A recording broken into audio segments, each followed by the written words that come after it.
Okay, we go to the next picture. I would like to invite Florian to the stage. He's gonna pitch for Ugani.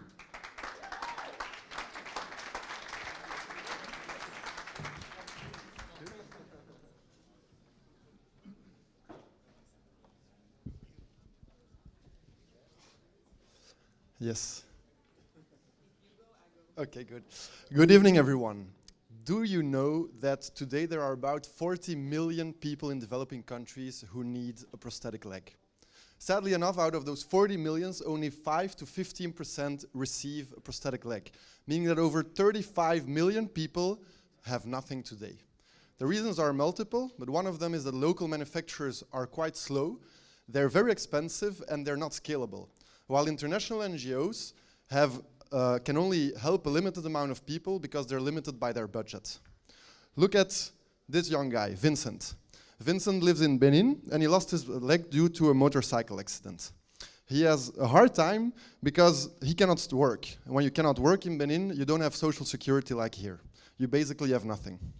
Furthermore, he was rejected by his community, meaning that it's not only the healthcare impact that's very negative for him, but his general life is just very difficult. He also loses 2 days every time he needs to go to the hospital. So when we saw this with our own eyes, sadly enough, we decided to do something about it. And we started a social enterprise. A social entrepreneurship is a for-profit company, not like an NGO. The reason is that we do not believe in giving things for free. And we do not believe in financial dependency like normal nonprofits. So what we did with my co-founders is that we made a software that turns